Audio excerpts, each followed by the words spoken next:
Welcome to another episode, share. Here we are demoing this entire bathroom. Tile, cabinetry, countertops, plumbing. And you'll just see some of the progress we were making first day. We had a valve issue, so we had to turn the water off. Just swept the existing ones off and put new compression. See me working on that here. Got the first one off, and I just while it's still warm, I sand it. There's this roll of sand paper that's made for plumbing that you can get around the whole pipe at different angles. There's also a little tool that you can clean it with as well, which I did not have, but all I had to do was, I wasn't re-sweating new ones. We made the decision to do compression, so there's different options. There's also shark bite, which is really simple. You just clean it up and push it on. Compression, you got to tighten down, 2 pairs of pliers.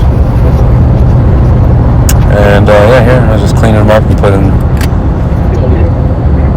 first one on. Want to make sure it was like, it's got a little ring you can check, so you can put that on if it's hitting anything or not tight. That's not going to allow a tight seal when you turn the water back on.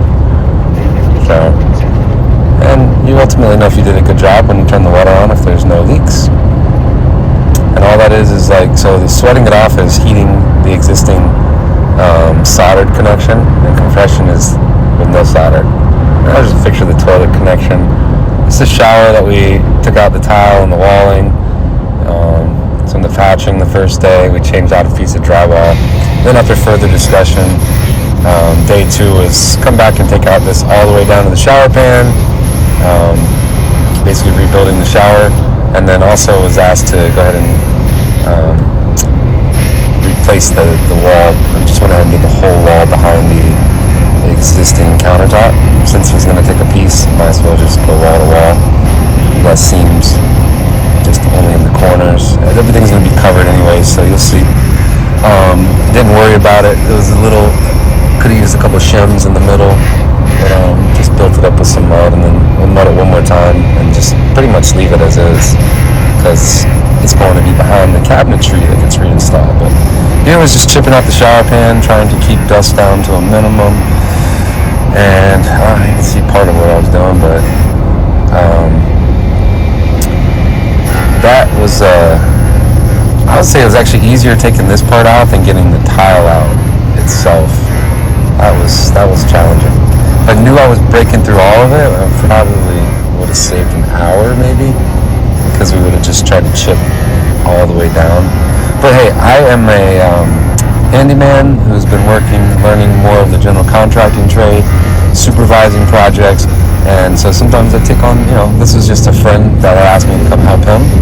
So I said, yeah, I'll be glad to do this with you. And so I was just, as the process developed, it was like, well, we're going to decide to do this, so just needing to take the tile out. And here it is. I'm trying to give a better perspective of what's happening here. When I'm chipping, I'm working at like angles, because like you're gonna chip a triangle off easier than a square, and so I kind of try to like work around, keep almost a circle, but then it breaks. And once it gets square, you just try to break off another piece at an angle on that triangle. So I kind of work like a U shape. Back around. It's easier to chip out by the wall because it's softer there. There's less support. Eventually, you'll see we had to pull all this out, vacuum everything.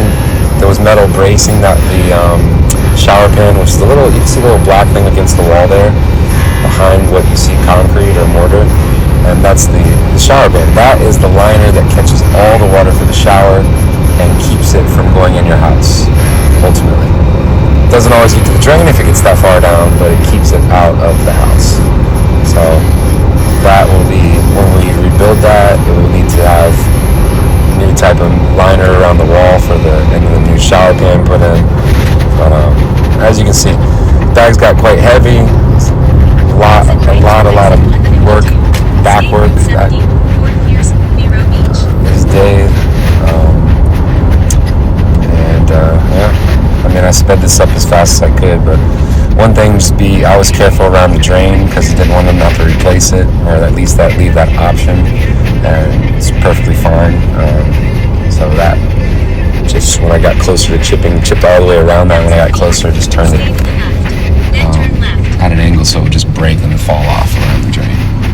So just be smart and don't let the chipping hammer. I use a small chipping hammer, so it wasn't very challenging to control.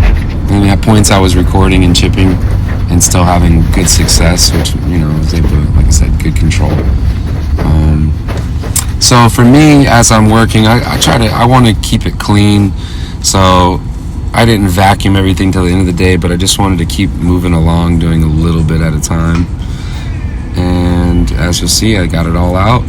This looks like the last bag. That's the shower pan. You'll see some of the remnants of it.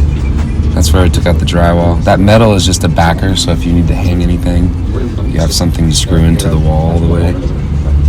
So I took the little, you can see I took the valve switches off, so that way I had smaller holes for the drywall. I measured off of all directions. You're going to consider you don't put the drywall all the way to the ground, so you're going to want to measure from the top down, essentially. But checking with the floor and just the distance gap. I think I had 3/4 of an inch. I tend to bring it up a little higher because for me, I'd rather not have water get down there and start creeping up the wall. So that's kind of my thinking. But again, I'm who I am. I don't know. I've been taught a lot. I was telling them, you know, in these cultural things that people do, they'll like, oh, I cut the ham this way or cut the meat this way. And it's like, well, why do you do that? And they're like, well, I don't really know why. And that's how it truly is sometimes. We just don't even know why we do things. And so it's just like you've been taught this. So some things I've been taught, a lot of things I've picked up and learned. Some things were by doing. You know, I used to be less thoughtful about how I put this on, but one of the other reasons we changed it is because it was ripped and damaged. So that way there's just a nice seal there. We can seal around those things later, and it'll have the little covers as well. So yeah, I'm moving along here, just installing, putting screws where there's studs. So this had studs in the corner, about 2 across there along the way. So I'm going to stud it, then I'm going to get some tape out, run some tape across there. First I'm going to trim off any loose edges, any like straggler pieces that are coming off the existing drywall, or if I cut drywall, anything there. I use the nice side up on this, which requires more filling. But it just also allowed, for me, I feel like you get a nice smooth, once you do fill it in all the way, it's nice and smooth, rather than trying to butt 2 rough edges up together. So right now it's just me trying to get the screws in. I was struggling down there. My back was hurting. I started to miss the holes and stuff. But anyways, outcome is what matters. And there was a point I kind of had to redo it. You make sure that when you put the drywall up, there's nothing behind it, because you'll never get the drywall all the way to the wall if you have a screw, a socket, or anything like that. Or maybe the drill bit that you drilled the holes out with. That's what it was in this situation. But once I get it up, it's rocking and rolling, putting some more screws in there. Just wanted to get it supported up off the ground all the way across, and then go back and add those screws. So that's kind of what's happening here. Not the best view, but so I use, if you have a 1/2 inch drywall, you know, it's 3/4 inches the minimum, but you want to get a 1 inch screw or longer. I had a combination of long and short. I don't mind having some long screws going through there. And yeah, so rocking and rolling. At some point, I'm going to put the handles back on the valves. So later, someone's going to have to come back and extend the plumbing, put a P-trap in there. Right now, I just cut off what was there. It was old. The P-trap was unchangeable. And so the fitting that tightens down to the, sorry, it's not the P-trap. Well, it's the piece that connects to it anyways. That could not be changed without taking the whole thing out. So long term, plus to make that hole real tight there, that was the best decision. And yeah, so there it is. I'm taping it. I'm going to mud it.